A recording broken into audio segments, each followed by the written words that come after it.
இந்த கேள்வி ஒரு மாணவன் இரண்டாவது கேள்வி 2018 பார்ட் 1ல உள்ள இரண்டாவது ஸ்ட்ரக்சர் கேள்வி. ஒரு மாணவன் தனது வீட்டிலிருந்து பாடசாலைக்கு சென்ற விதம் தூர நேர வரைவில் தரப்பட்டுள்ளது. முதல்ல என்ன செய்யறாரு, குறிப்பிட்ட ஒரு கதியோட சென்று அப்புறம் கொஞ்ச நேரம் ஓய்வுல இருந்துட்டு திரும்ப போயிருக்காரு.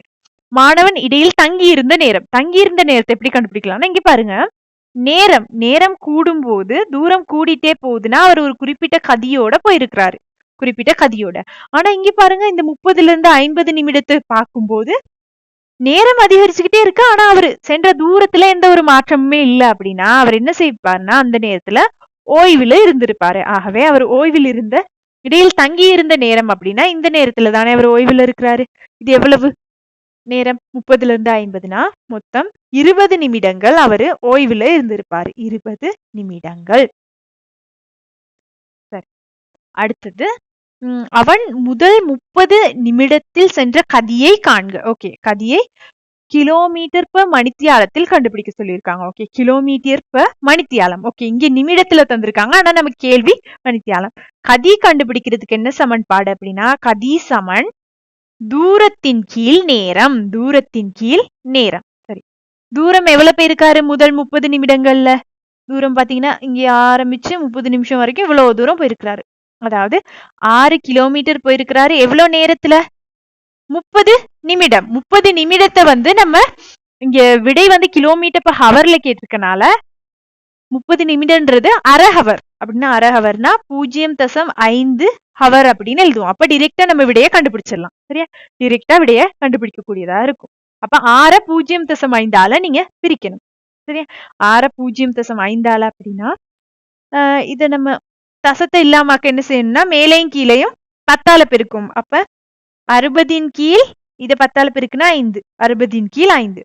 அல்லது இதை நீங்க பிரிக்க முடியும்னா 6 0.5 பிரிக்கும் போது உங்களுடைய விடை 12 kilometre per hour. Kilometre per மணித்தியாலம். 12 கிலோமீட்டர் பர் மணித்தியாலம். அதுதான் உங்களுடைய விடையா இருக்கும்.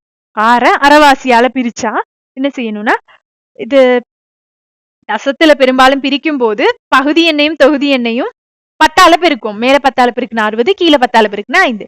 ஆகவே 60 5 பிரித்தீங்கன்னா 12 kilometre per hour. 12 kilometre per hour. அடுத்தது, அவன் பயணத்தின் இறுதி 20 நிமிடங்களில் சென்ற கதி முதல் 30 நிமிடத்தில் சென்ற கதியின் எத்தனை மடங்கு? ஓகே, இங்க அவர் ஒரு குறிப்பிட்ட கதியோட போயிருக்காரு, அதுதான் நம்ம கண்டுபிடிச்சிருக்கோம். 12 கிலோமீட்டர் பர் ஹவர். இங்க எந்த கதியுமே இல்லையே, அவர் ஓய்வுல இருக்காரு. அடுத்து இங்க கொஞ்சம் கதியோட போக போறாரு. இதை கண்டுபிடிக்க நம்ம என்ன செய்யணும் அப்படின்னா, அதுலயும் அதே மாதிரி அந்த சமன்பாடை யூஸ் பண்ணோம்னா சரி. கதி சமன் தூரத்தின் கீழ் நேரம். கதி சமன் தூரத்தின் கீழ் நேரம். தூரம் எவ்வளவு அப்படின்னு பாத்தீங்கன்னா, இந்த இடத்துல இருந்து கடைசி 20 நிமிடங்கள்ல எவ்வளவு போயிருக்கிறாரு அப்படின்னா, இந்த நேரத்துல எவ்வளவு போயிருக்கிறாரு அப்படின்றத 6 கிலோமீட்டர்ல இருந்து 12 கிலோமீட்டர் வரைக்கும் போயிருக்காரு. அதாவது அந்த வித்தியாசத்தை தான் நம்ம கண்டுபிடிக்கணும். ஆல்ரெடி 6 கிலோமீட்டர் இங்க வரைக்கும் போயிட்டாரு தானே, அப்ப மிகுதி எவ்வளவு போயிருக்காரு? தூரம் 6 கிலோமீட்டர். நேரம் இங்க பாருங்க, நிமிடங்கள்ல தான் நமக்கு தெரியும். நிமிடங்கள்ல ஹவருக்கு மாத்த என்ன செய்யணும்னா 60 பிரிக்கணும். 60 பிரிக்கணும். 20 நிமிடத்தை இங்க 20 நிமிடம் தானே, இதை நீங்க 60 பிரிச்சீங்கன்னா உங்களுக்குரிய விடைய கண்டுபிடிக்கலாம். அல்லது இதை பின்னமாவே நம்ம யூஸ் பண்ணி இந்த கேள்வியை செய்வோம். சரியா?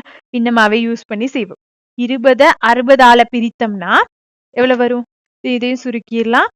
இதையும் சுருக்குனீங்கன்னா 1/3 அப்படின்னு வரும். சரியா? 1/3. நேரம் 1/3 மணித்தியாலம். 1/3 மணித்தியாலம். சரியா? ஒன்னும் குழம்பிக்காதீங்க, ஈஸியா செய்யலாம். 6 என்ன செஞ்சிருக்கோம்னா வகுத்திருக்கோம். பிரித்தல் 1/3. 6 பிரித்தல் 1/3. 6 1/3 வகுக்கப்பட்டிருக்கு. வகுத்தல் நம்ம செய்யும் போது டிரெக்டா செய்ய முடியாது. வகுத்தல் செய்யும் போது என்ன செய்யணும்னா வகுத்தலை பெருக்கலா மாற்றணும். பெருக்கலா மாற்றும் போது 6 அப்படியே இருக்கும். இந்த வகுத்தலை பெருக்கலா மாற்றும் போது இதுக்கு வலது பக்கமாக உள்ள பின்னம் நிகர்மாறாக மாறும். அதாவது 1/3 அப்படின்றது 3/1 அப்படின்னு மாறிடும். 3/1. இதை நீங்க பெருக்கும் போது 6 18 கிலோமீட்டர் பர் மணித்தியாலம். 12 கிலோமீட்டர் பர் மணித்தியாலம். 6 18 18 1 பிரிச்சீங்கன்னா விடை வந்து 18 கிலோமீட்டர் per ஹவர்னு கண்டுபிடிக்கலாம். ஓகே, இங்க 12ன்னு கண்டுபிடிச்சிட்டோம். இங்க கதி வந்து 18 கிலோமீட்டர் per ஹவர். அவன் தன் பயணத்தில் இறுதி 20 நிமிடங்கள் சென்ற கதி முதல் 30 நிமிடங்கள் சென்ற கதின்னு எத்தனை மடங்கு அப்படின்னு கேட்டிருக்காங்க. எத்தனை மடங்குன்னு கண்டுபிடிக்க என்ன செய்யணும்னா, இறுதி 20 நிமிடங்கள்ல என்ன கதியில சென்றிருக்காரு? 18 கிலோமீட்டர் per ஹவர். சரியா? 18 கிலோமீட்டர் per ஹவர். இதை என்ன செய்யணும்னா, ஆரம்பத்துல அவர் சென்ற கதி எவ்வளவு? 12 kilometre per hour. 12 kilometre per hour. சுருக்கும் போது இதை பிரிச்சிங்கன்னா உங்களுக்கு எத்தனை மடங்குன்னு வந்துடும். Kilometre per hour kilometre per hour வந்து வெட்டுப்பட்டுரும். 18 12ஆல சுருக்குனீங்கன்னா விடை வந்து 1.5 அப்படின்னு வரும். அதாவது 1.5. 1.5. இதெல்லாமே இந்த மூன்றாவது தேர்ட் பார்ட்டுக்குரிய விடை. அவர் எத்தனை மடங்கு கதியில சென்றிருப்பார்னா 1.5 மடங்கு கதியில சென்றிருப்பார். மேலதிகமாக 1.5 மடங்கு கதியில சென்றிருப்பாரு. ஆரம்பத்தில் உள்ள கதி 12ன்னு கண்டுபிடிச்சோம், இறுதி கதி 18ன்னு கண்டுபிடிச்சோம். சரியா? எத்தனை மடங்குன்னு கேட்டனால கடைசி கதியில இருந்து சின்ன கதிய வகுக்கும் போது 1.5 மடங்கு வகுத்தீங்கன்னா உங்களுக்கு 1.5 மடங்கு அப்படின்னு கிடைக்கும். சரி, அவன் முதல் 30 நிமிடங்களில் சென்ற கதியில் முழு தூரத்தையும் தங்கியில்லாமல் சென்றிருந்தால் அதற்குரிய வரைபடத்தின் மீதே வரைக. அப்போது அவன் எத்தனை நிமிடத்திற்கு முன்பாக பயணத்தை முடித்திருக்கலாம். ஓகே, இங்க என்ன கேக்குறாங்க அப்படின்னா, இவர் வந்து இடையில கொஞ்சம் ரெஸ்ட் எல்லாம் எடுத்துட்டு தானே போனாரு. கொஞ்சம் தூரம் போறாரு, ரெஸ்ட் எடுத்துட்டு அப்புறம் திரும்ப ரொம்ப ஃபாஸ்டா போய் முடிக்கிறாரு. கேக்குறாங்க, இங்க போயிருக்காருல இதே கதியில அவர் மொத்த தூரத்தையும் போயிருந்தா எவ்வளவு நேரத்துல போய் முடிச்சிருப்பாரு அப்படின்றதுக்குரிய கிராஃப வரைய சொல்லியிருக்காங்க. அதற்குரிய கிராஃப வரைய சொல்லியிருக்காங்க. என்ன மாதிரி அந்த கிராஃப் வரையலான்னு பாப்போம். அவர் என்ன கதியில இங்க போறாரு? 12 கிலோமீட்டர் per ஹவர் தானே. அதே கதியில மொத்த தூரத்தையும் செல்றாரு. சரியா? இடையில் முழு தூரத்திற்கும் தங்கிராமல் சென்றிருந்தால் அப்ப அதற்குரிய நேரத்தை கண்டுபிடிப்போம். சரியா? நமக்கு தெரியும் கதி சமன் தூரத்தின் கீழ் நேரம். தூரத்தின் கீழ் நேரம். கதி வந்து நமக்கு தெரியும் எவ்வளவு? 12 கிலோமீட்டர் per ஹவர். பெருமானங்கள் 12. வெயிட், நான் முன்னுள்ளதெல்லாம் அழிச்சிருக்கேன். ஏன்னா இதெல்லாம் நம்ம கண்டுபிடிச்சிட்டு வந்தனே ஆல்ரெடி. எனக்கு எழுதுவோம். முதல் 30 நிமிடங்கள்ல அவரு என்ன கதியில் நிக்காம போயிருந்தா. ஆகவே எழுதுவோம் கதி சமன் தூரத்தின் கீழ் நேரம். தூரத்தின் கீழ் நேரம். ஓகே, தூரம் கதி வந்து 12 கிலோமீட்டர் per ஹவர். அவர் எவ்வளவு தூரம் செல்லணும்? ஆரம்பத்துல இருந்து மொத்தமா போகணும் அப்படின்னா பாருங்க, மொத்தமா எவ்வளவு தூரம் போகணும்? 12 கிலோமீட்டர்.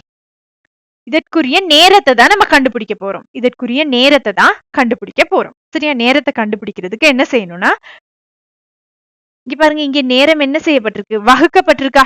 அதை கொண்டு போய் அந்த பக்கமா பெருக்கி விட்டுரும். அதை கொண்டு போய் அந்த பக்கமா பெருக்குனீங்கன்னா 12 கிலோமீட்டர் per ஹவர் தர நேரத்தை வந்து நம்ம என்னான்னு போட்டுக்குவோம். நேரம் சமன் 12 கிலோமீட்டர். 12 கிலோமீட்டர். ஓகே, இப்ப நேரத்துக்குரிய பெருமானம் கண்டுபிடிக்க இங்க பெருக்கப்பட்டிருக்க 12 கிலோமீட்டர் பவர அங்க கொண்டு போய் பிரிச்சிருவோம். ஆல்ரெடி இங்க 12 கிலோமீட்டர் இருக்கு. அத வந்து 12 கிலோமீட்டர் per ஹவர் இந்த கதியால வகுக்க போறோம். வகுக்கும் போது 12 பிரிச்சிங்கன்னா ஒரு தடவைன்னு வரும். ஒரு தடவை கிலோமீட்டர் கிலோமீட்டர் சுருக்கிட்டீங்கன்னா நேரம் வந்து ஒன்னொன்னால பிரிச்சா ஒரு ஹவர். சரியா? நேரம் வந்து அதாவது அவரு ஆரம்பத்துல ஸ்டார்ட் பண்ண வேகத்திலேயே போயிருந்தாருன்னா எவ்வளவு நேரத்துல போயிருப்பாருன்னா ஒரு ஹவர்ல போயிருப்பாரு. அதாவது 60 நிமிடத்துல குறிப்பிட்ட பயணத்தை அவரு முடிச்சிருப்பாரு. இதற்குரிய கிராஃப வரைய சொல்லியிருக்காங்க. என்ன செய்யணும்னா, இதே மாதிரி போயிருந்தாருன்னா இதே ஸ்லோப்ல நீங்க ஒரு நேர்கோடு வரைஞ்சு விட்டீங்கன்னா சரி. ஒரு ஹவர் அதாவது 60 நிமிடத்துல இந்த மொத்த பயணத்தையும் அவர் முடிச்சிருப்பாரு. சரியா? இதே ஸ்லோப்ல வரைஞ்சிங்கன்னா கண்டிப்பா இந்த மாதிரி உங்களுக்கு இணைக்க வேண்டி வரும். சரியா? இப்படி இணைத்தீங்கன்னா இதுதான் அவர் அது குறிப்பிட்ட அதே வேகத்துல இடையில தங்கிராமல் சென்றிருந்தால் இதோடயே கொண்டுட்டு போயிட்டு இங்க பினிஷ் பண்ணீங்கன்னா சரி. 60 நிமிடங்கள்ல குறிப்பிட்ட பயணத்தை முடிச்சிருப்பாரு.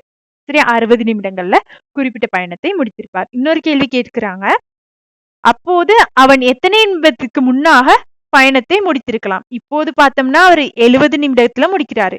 ஆனா அவர் ஆரம்பித்த வேகத்திலே இறுதி வரைக்கும் போயிருந்தாருன்னா 60 நிமிடத்துல போயிருப்பாரு. ஆகவே இடையில எவ்வளவு வித்தியாசம்? எத்தனை நிமிடங்களுக்கு முன்னாக முடித்திருப்பார்னா 70ல இருந்து 60 கழித்தோம்னா அவர் 10 நிமிடங்கள், சரியா? 10 நிமிடங்கள் முன்பாகவே குறிப்பிட்ட பயணத்தை சென்றிருப்பார்.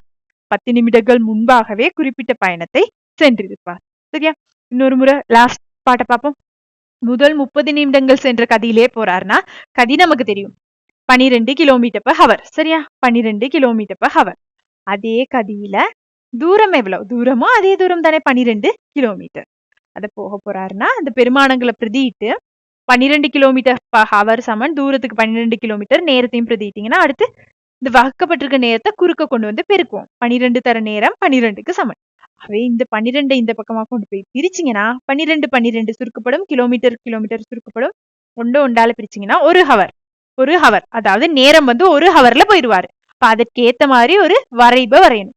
60 நிமிடங்கள்ல இந்த 12 கிலோமீட்டரா போவாரு. அதற்கு ஏத்த மாதிரி ஒரு கிராஃப நம்ம வரையணும். சரியா? இப்படித்தான் கிராஃப் வரையணும். அதுக்கு அடுத்தபடியா அப்போது அவன் எத்தனை நிமிடங்களுக்கு முன்பாக சென்றிருப்பான் அப்படின்னு பாத்தீங்கன்னா, அவரு கொஞ்சம் போயிட்டு ரெஸ்ட் எடுத்துட்டு கொஞ்சம் போனாருன்னா 70 நிமிடங்கள்ல முடிப்பாரு. ஆனா ஆரம்பித்த வேகத்திலே போயிருந்தாருன்னா 60 நிமிடங்கள்ல முடிப்பாரு. ஆகவே 10 நிமிடங்கள் முன்பதாகவே இந்த பயணத்தை அவரு முடித்திருக்கலாம். 10 நிமிடங்கள் முன்பதாகவே இந்த பயணத்தை முடித்திருக்கலாம். இந்த கேள்வி இப்படித்தான் செய்யணும். சரியா? கஷ்டமான கேள்வியில ஈஸியான கேள்விதான். ஒவ்வொரு பாட்டையும் கவனமா செய்தோம்னா நமக்குரிய விடைய ஈஸியா எடுத்துக்கலாம். சரியா? கவனமா இன்னொரு முறை பிராக்டிஸ் பண்ணுங்க.